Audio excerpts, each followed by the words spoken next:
You're about to listen to a chapter in The Prince by Niccolò Machiavelli. Enjoy the reading. Chapter 26. An Exhortation to Liberate Italy from the Barbarians. Having carefully considered the subject of the above discourses, and wondering within myself whether the present times were propitious to a new prince, and whether there were elements that would give an opportunity to a wise and virtuous one to introduce a new order of things, which would do honor to him and good to the people of this country, it appears to me that so many things concur to favor a new prince that I never knew a time more fit than the present. And if, as I said, it was necessary that the people of Israel should be captive so as to make manifest the ability of Moses, that the Persians should be oppressed by the Medes so as to discover the greatness of the soul of Cyrus, and that the Athenians should be dispersed to illustrate the capabilities of Theseus, then, at the present time, in order to discover the virtue of an Italian spirit, it was necessary that Italy should be reduced to the extremity that she is now in, that she should be more enslaved than the Hebrews, more oppressed than the Persians, more scattered than the Athenians, without head, without order, beaten, despoiled, torn, overrun, and to have endured every kind of desolation.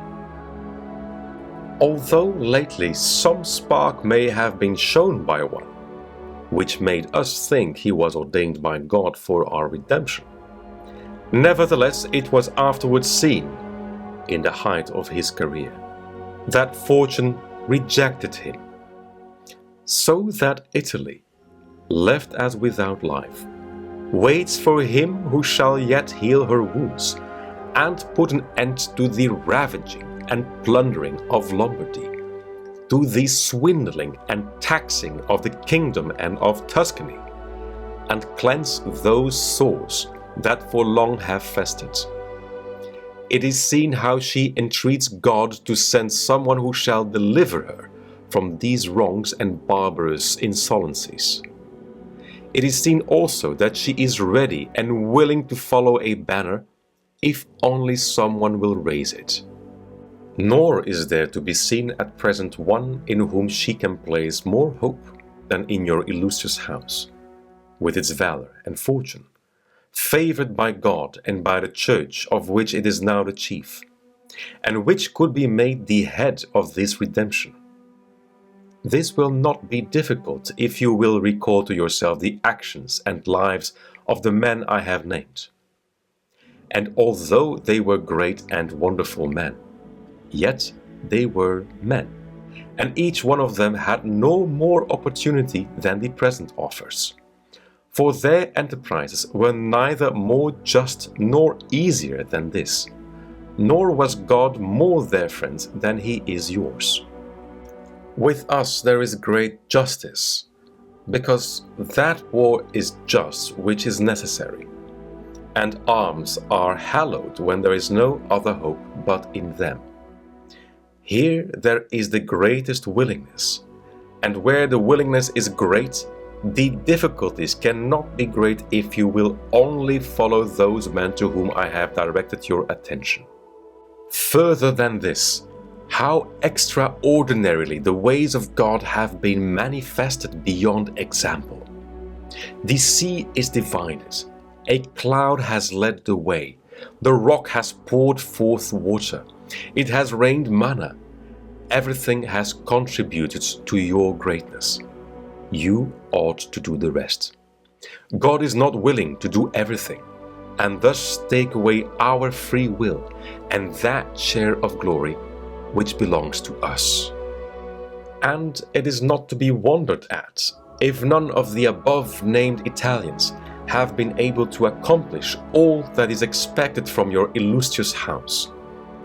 And if in so many revolutions in Italy, and in so many campaigns, it has always appeared as if military virtue were exhausted, This has happened because the old order of things was not good, and none of us have known how to find a new one. And nothing honors a man more than to establish new laws and new ordinances when he himself was newly risen. Such things, when they are well founded and dignified, will make him revered and admired. And in Italy there are not wanting opportunities to bring such into use in every form. Here there is great valor in the limbs, whilst it fails in the head. Look attentively at the duels and the hand-to-hand combats, how superior the Italians are in strength, dexterity and subtlety. But when it comes to armies, they do not bear comparison. And this springs entirely from the insufficiency of the leaders, since those who are capable are not obedient, and each one seems to himself to know, there having never been anyone so distinguished above the rest, either by valor or fortune, that others would yield to him. Hence it is that for so long a time, and during so much fighting in the past 20 years, whenever there has been an army wholly Italian, it has always given a poor account of itself.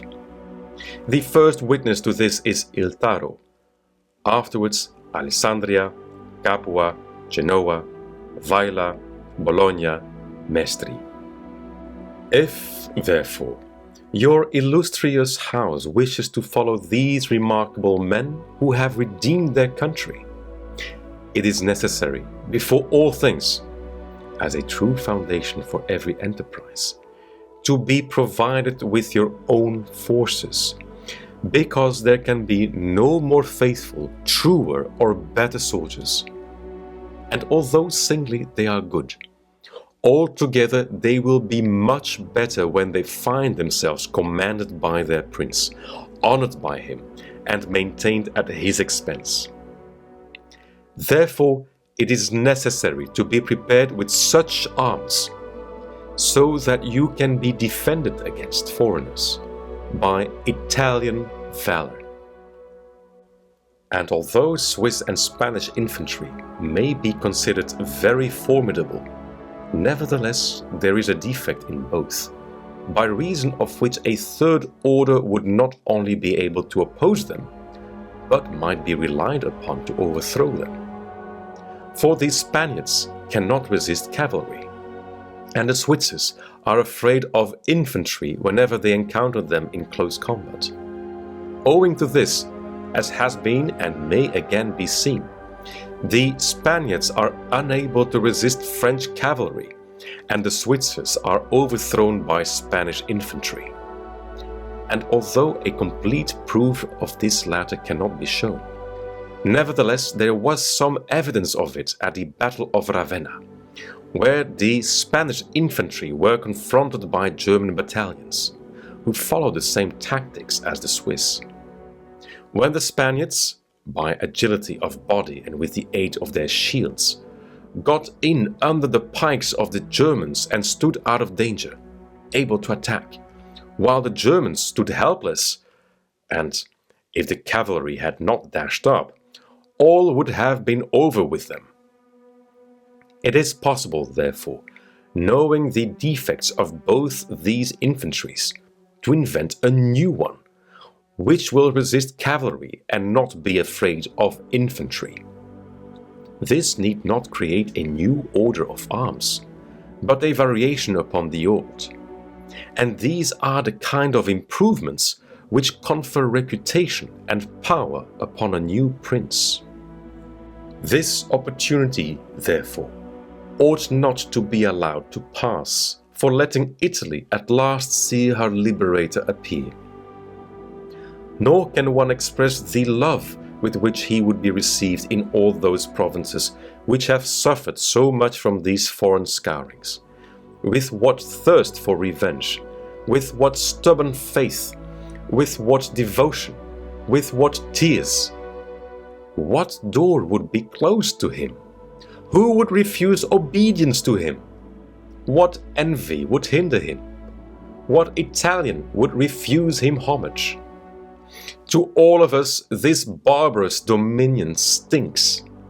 Let, therefore, your illustrious house take up this charge with that courage and hope with which all just enterprises are undertaken, so that under its standards our native country may be ennobled, and under its auspices may be verified that saying of Petrarch: "Virtue against fury shall advance the fight, and it the combat soon shall put to flight.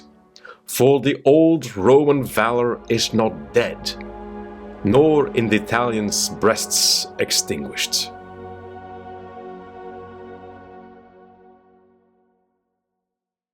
You reached the end of this chapter. What was your biggest insight? If you'd like to listen to another chapter or browse for another audiobook, head over to the channel. For a full version of this narration, please check the purchasing options in the description.